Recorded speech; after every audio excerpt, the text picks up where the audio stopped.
جو گروپ تھا جس نے گھیرا ہوا تھا ٹرمپ کو، اس کے ذریعے وہ چلا رہے تھے، اور اس میں انہوں نے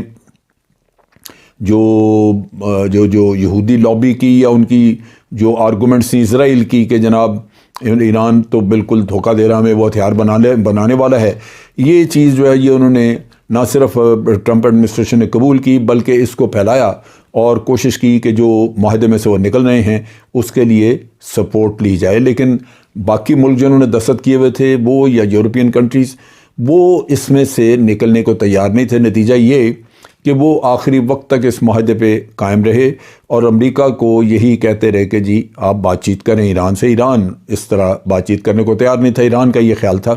کہ یک طرفہ یہ معاہدے میں سے نکلے ہیں، ان کو اسی معاہدے پہ واپس آنا چاہیے اور اس کے علاوہ کوئی نیا معاہدہ نہیں طے کیا جا سکتا۔ اب ٹرمپ ایڈمنسٹریشن کا جھکاؤ اتنا تھا اسرائیل کی طرف کہ نہ صرف وہ اس کی ہر بات مانتے تھے بلکہ یہاں تک کیا کہ انہوں نے اسرائیلیوں نے تجویز کیا کہ یروشلم کو ہم بنائیں گے اپنا دارالحکومت۔ انہوں نے فوراً، حالانکہ وہ ڈسپیوٹڈ ایریا ہے، یونائٹڈ نیشن کے اس میں دیا ہوا ایک ڈسپیوٹڈ ایریا، لیکن انہوں نے اس کو بھی تسلیم کر لیا، کہا جی وہاں پہ ہم اپنی ایمبیسی وہاں شفٹ کریں گے۔ اس کے علاوہ آپ دیکھیے کہ جتنی بھی اللیگل سیٹلمنٹس تھیں اسرائیل کے اندر ان کو بھی نہ صرف تسلیم کیا بلکہ اسرائیل کو کہا کہ ٹھیک ہے یہ بناتے جائیں۔ جو گولان ہائٹس سیریا کی پکڑی ہوئی تھی، انہوں نے ویسٹ بینک کے اور گولان ہائٹس کے علاقے یہ اسرائیل نے، وہ بھی امریکہ نے کہا جی نہیں ٹھیک ہے، انہوں نے پکڑے، انہی کے علاقے ہیں، یہ ان کا رائٹ ہے۔ یہ وہ چیز تھی جو کہ بہت ہی بڑے پیمانے پہ اسرائیل کا ساتھ دے کے ایران کو کارنر کیا، بلکہ آپ یوں کہہ لیجئے کہ اسلامی دنیا کو بھی اس کا دکھ پہنچا۔ اب جب بائیڈن الیکٹ ہو گیا تو اس کے جو بائیڈن اور اس کے secretary of state Tony Blinken جو تھے، انہوں نے کلیریفائی کیا، شروع میں انہوں نے بات کی کہ جی ہم تو اس معاہدے کو جو پرانا معاہدہ ہے اس کو فکس کریں گے، ہاں البتہ اس میں کچھ ایسی کی ایریاز میں کچھ اسٹرانگ قسم کی ایک دو چیزیں یا ایک دو شکیں ایڈ کریں گے جس سے کہ یہ معاہدہ مزید مضبوط ہو جائے، اس کے علاوہ کچھ نہیں۔ لیکن ایران اس پہ مصر تھا کہ یہ کوئی طریقہ نہیں ہے، آپ پرانے ایگریمنٹ پہ اسی پہ آئیں اور ہم اس میں کوئی نئی چیز شامل کرنے کے حق میں نہیں ہے۔ بہرحال یہ مذاکرات جو کہ ڈائریکٹ امریکہ کے ساتھ نہیں تھے بلکہ وہ جو مذاکرات ہوئے بعد میں وہ تو انڈائریکٹ مذاکرات تھے امریکہ اور ایران کے درمیان۔ اب دوسری طرف یہ ہے کہ یہ ایران کا جو بیلسٹک میزائل وغیرہ کا پروگرام، اس کا میزائل پروگرام تو ہے لیکن اس کو بیلسٹک میزائل پروگرام امریکہ نے کہنا شروع کیا کہ یہ جو یہ ڈیولپ کر رہے ہیں ڈیلیوری سسٹمز وغیرہ، ہم ان پہ پابندیاں لگانے کا سوچ رہے ہیں، اور پھر اس کے علاوہ ہم ایران پہ اور بھی پابندیاں لگانے کا سوچ رہے ہیں کیونکہ ایران مڈل ایسٹ ریجن میں بہت زیادہ سیاست میں دخل اندازی کر رہا ہے۔ غالباً جو فلسطینیوں کو ایرانی سپورٹ دیتے ہیں لبنان میں یا فلسطین میں، تو اس سپورٹ کو وہ سمجھتے ہیں کہ یہ ایران کو نہیں کرنی چاہیے، لہٰذا وہ اس کو ایران کی طرف سے ایک تھریٹ سمجھتے ہیں۔ بائیڈن کے جو ٹاپ آفیشلز تھے وہ اس پہ اس چیز کو ڈسکس کرتے رہے اور ان کا خیال تھا کہ ایران پہ مزید پابندیاں لگانی چاہیے۔ لیپٹ جو کہ ان کے اسرائیل کا جو وزیر خارجہ ہے، اس نے بھی کہنا شروع کیا کہ ایران چونکہ یہ ڈیلیوری سسٹمز ہی بنا رہا ہے اور ویپن بھی اس کا پروگرام آگے چل رہا ہے، تو ہم اپنے ڈیفنس میں یہ حق رکھتے ہیں کہ ہم ایران کے اوپر حملہ کریں، یعنی اپنے دفاع میں ہم جو بھی چاہے کر سکتے ہیں۔ اس نے کہا یہ قوموں کی زندگی میں بعض مرحلے ایسے آتے ہیں جب ان کو طاقت کا استعمال کرنا پڑتا ہے، اس لیے کہ بدی برائی اس کو پھر آپ نے ختم کیسے کرنا ہے، ختم کرنے کے لیے یہ کرنا پڑتا ہے۔ تو یہ ان کا سٹانس تھا۔ اور Blinken, Wendy Sharman, Victoria نلینڈ،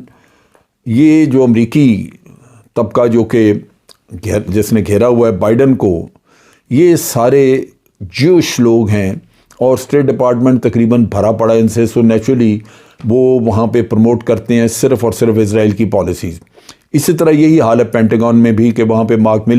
general mark ملی موجود ہے جو کہ شاہ سے زیادہ شاہ کا وفادار، وہ ہر وقت، اور اس طرح سے سیکرٹری جو ہے ڈیفنس لارڈ آسٹن، یہ لوگ جو ہیں یہ شاہ سے زیادہ وفادار والے لوگ ہیں، اور یہ اسرائیل کے جتنے بھی اقدامات جو وہ یہ بات کرتے ہیں اس کو نہ صرف پروموٹ کرتے ہیں، سپورٹ کرتے ہیں، بلکہ پروموٹ بھی کرتے ہیں، اور وہی ایک راگ الاپتے رہتے ہیں کہ جناب اسرائیل کو تو حق حاصل ہے اپنے دفاع میں سب کچھ کرنے کا۔ اس میں جو ویانا میں جو ٹاکس وغیرہ ہوئی تھیں، وہ چونکہ اس میں ٹیکنیکل ایشوز وغیرہ نکلے جن پہ بات چیت رک گئی، اور اس میں ایران چاہتا تھا کہ ان ٹاکس کے اوپر کسی طرح بریک تھرو ہو، اور وائٹ ہاؤس جو ہے وہ ان چیزوں کو مان لے، کم از کم اس وقت تک جب تک کہ بائیڈن اپنے آفس میں موجود ہے ہم یہ سلسلہ چلائے رکھیں، یعنی بات چیت کے ذریعے اتنی کامیابی ہو جائے کہ ہم اس پرانے سٹیٹس پہ آ جائیں بائیڈن کے آفس میں ہونے تک، اس کے بعد کا پھر دیکھا جائے گا کوئی اور اس میں آ جاتی۔ لیکن بائیڈن اور بلنکن نے اس چیز کو ریفیوز کر دیا، اور بڑا کلیورلی انہوں نے یہ ریفیوز کر کے تو انہوں نے کنفرم کیا کہ جناب یہ بات چیت تو ناکام ہو چکی ہے، یہ اب اس کے لیے کچھ اور آپشنز سوچنی ہوگی، یہ معاملہ آگے نہیں چلے گا۔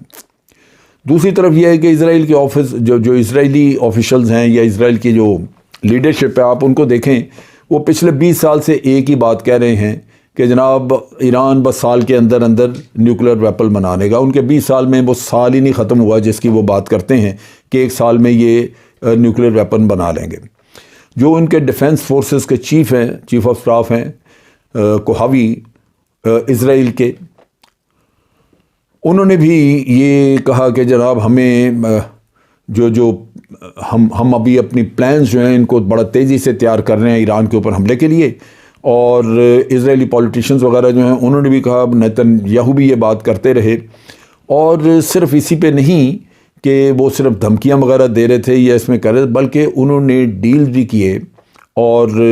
جن میں کہ وہ مزید ویپن سسٹمز اور چیزیں اسرائیل کے لینا چاہتے ہیں۔ اس میں بھی ابھی ریسنٹلی انہوں نے $1.5 بلین جو ہے وہ ایلوکیٹ کیا ہے،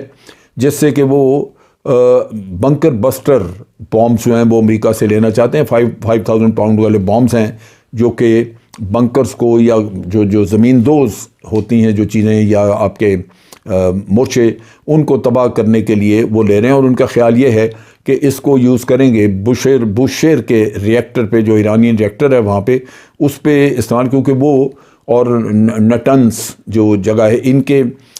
یہ انڈر گراؤنڈ فیسلٹیز ہیں، لہٰذا ان کو تباہ کرنے کے لیے ان کو چاہیے، اور پھر ان کو ایئر فورس کے لیے اپنے وہ ایئر کرافٹ بھی چاہیے ہوں گے جو جا کے یہ بامبنگ وغیرہ کر کے آئیں، اور میرا خیال ہے کہ اس کے لیے امریکی جو ہیں وہ ان کو ملٹری ایڈ دے دیں گے، کیونکہ اب وہ اس کام کے لیے تیار ہیں، اور نتیجہ یہ کہ اسرائیل کے پاس تمام وہ سہولتیں موجود ہوں گی جس سے کہ وہ جا کے بامبنگ کر سکیں اور ایران کی فیسلٹیز کو تباہ کر سکیں۔ ملٹری ایڈ امریکہ پہلے بھی ان کو دیتا ہے اور اب بھی دے دیں گے۔ بلنکن نے یہ بڑا واضح طور پہ کہا ہے کہ جو امریکی ایڈمنسٹریشن ہے وہ جانتی ہے کہ اسرائیل جو ہے وہ اٹیک کی پلاننگ کر رہا ہے، تیاری کر رہا ہے، اسرائیل کی تیاری ہے۔ ریسنٹلی جب ٹونی بلنکن اسرائیلی فارن منسٹر سے ملے، اور یہ ان کا نام ہے یار لیپڈ، ان سے ملے اکتوبر 13 کو میرا خیال ہے ملاقات ہوئی، تو اس میں بھی انہوں نے کہا کہ جی ڈپلومیسی تو اب ختم ہو گئی، فیل ہو گئی، ایران کے ساتھ مزید ڈپلومیٹک ایفرٹس نہیں ہم نے کرنی، اور اب امریکہ اور اسرائیل کو چاہیے کہ ادر آپشنز پہ غور کریں۔ اب ادر آپشنز کیا ہو سکتی ہیں؟ جب آپ زبانی بات چیت سے کوئی مسئلہ حل نہیں کرتے تو پھر دوسری آپشن طاقت کا استعمال رہ جاتا ہے۔ اسرائیل نے یہ پھر دہرایا، انہوں نے کہا جی ہمارا تو رائٹ آف سیلف ڈیفenس ہے، ہم نے تو یہ کرنا ہے، اور امریکہ نے کہا جی ہم اسٹرانگلی سپورٹ کرتے ہیں اس رائٹ آف ڈیفنس کو۔ اب اس چیز سے، اس ڈسکشن سے بڑی ایک چیز واضح ہو جاتی ہے کہ جب وہ بات چیت ختم کر بیٹھے، ادر آپشنز پہ بات ہو رہی ہے،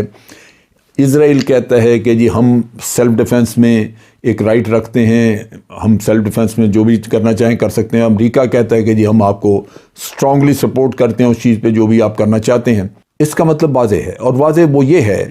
کہ یہ اب اس حملے کے بارے میں سوچ رہے ہیں، لیکن سوچنے کی بات یہ ہے کہ امریکہ جس چیز کو انڈورس کر رہا ہے، جس چیز کو کہہ رہا ہے کہ اسرائیل کر گزرے، یہ ایک اللیگل، غیر قانونی اور ان پرووکڈ، یعنی اشتعال نہیں دلایا گیا، ایران کی طرف سے کوئی اشتعال انگیزی نہیں ہے، لیکن یہ ایک غیر قانونی بغیر اشتعال انگیزی کے ایک حملہ کرنا چاہتے ہیں۔ ایران کو کہنے کو تو یہ کہ جی ایران کو ہم اس چیز سے باز رکھنا چاہتے ہیں کہ وہ نیوکلیر ویپن نہ بنائیں، لیکن اس کا کوئی ثبوت کسی کے پاس نہیں ہے کہ ایران کوئی نیوکلیر ویپن بنا رہا ہے۔ دوسرے لفظوں میں جو فارن پالیسی ہے آج امریکہ کی، وہ مکمل طور پہ یعنی ٹرمپ سے بھی زیادہ وہ اسرائیل کے ہتھے چڑھ گئی، اور اسرائیل کی وہ ایک طرح سے اسرائیل کے پاس ہوسٹیج ہے۔ اب اسرائیل جو ہے وہ ایران کے اوپر اگر حملے کو وہ سمجھتا ہے کہ یہ ضروری ہے، تو یہ دنیا کی نظر میں ایک وار کرائم ہوگا، جو کہ میں سمجھتا ہوں کہ اس کو قطعاً ایکٹ آف سیلف ڈیفنس نہیں کہا جا سکتا۔ دوسری طرف یہ ہے کہ جو امریکہ کی اس کی جو سپورٹ ہے، وہ بھی دنیا اس کو کرٹیسائز کرے گی اور دنیا اس کے اوپر ہر طرح کے الزام تراشی کرے گی۔ اس کی وجہ یہ ہے کہ امریکہ بھی ایک غیر قانونی چیز کو سپورٹ کرنے کی کوشش کر رہا ہے، تو نیچرلی الزام امریکہ کے اوپر بھی اسی طرح عائد ہوگا۔ اور اس لحاظ سے اگر ہم دیکھیں تو مڈل ایسٹ کی جو امریکہ کی فارن پالیسی ہے، اس میں بہت بڑا دھچکا ہوگا۔ یہ ایک طرح کا فارن پالیسی ڈیزاسٹر ہے۔ یہ ایک بڑی صاف سی سچائی ہے کہ ایران نے نہ تو کسی پہ حملہ کیا ہے اور نہ ہی ایران نے کسی کو حملے کی دھمکی دی ہے۔ سو یہ چیزیں ذہن میں رکھنی چاہیے جب ہم یہ سوچیں کہ کیا اسرائیل کو اور امریکہ کو مل کے یہ ایکشن کرنا چاہیے۔ اسرائیل نے پہلے ہی کافی سارے جرائم کیے ہیں ایران کے خلاف، ایران کی سرزمین پہ، جیسے میں نے پہلے بھی ذکر کیا کہ اس کے سائنسدان وغیرہ بھی قتل کیے ہیں۔ اب یہ آخری ایک حربہ ہے جس کے لیے وہ تیاری کرتا نظر آ رہا ہے، اور لگتا یوں ہے کہ بڑی جلدی سال 6 مہینے میں یہ تیاری کر کے تو سامنے میدان میں آئیں گے، اور امریکہ کی اگر اعانت حاصل ہے تو اس کو شے ہوگی کہ وہ یہ کام کر لے۔ ایران کے پاس کیا آپشنز ہیں؟ اب ایران کے پاس ایک تو آپشن یہی ہے کہ وہ ڈپلومیٹیکلی جواب دے، اور اس سے پہلے ہی یہ دنیا میں اپنی لابنگ کرے،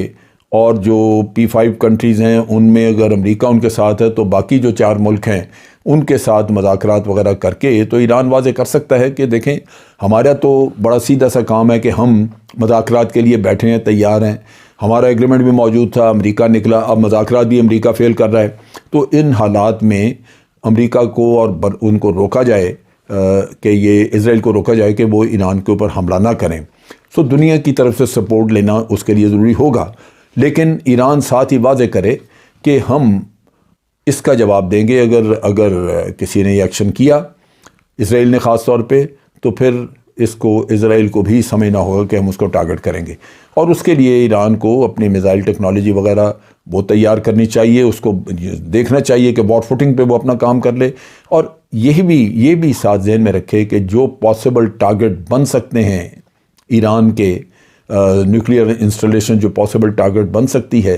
ان کے اکوپمنٹ وغیرہ کو کہیں اور شفٹ کرے اور ان کی پراپر پروٹیکشن کا انتظام کرے تاکہ اسرائیلی عزائم جو ہیں ان کو ناکام بنایا جا سکے۔ آج کے لیے اتنا ہی۔ افواج پاکستان زندہ باد، پاکستان پائندہ باد۔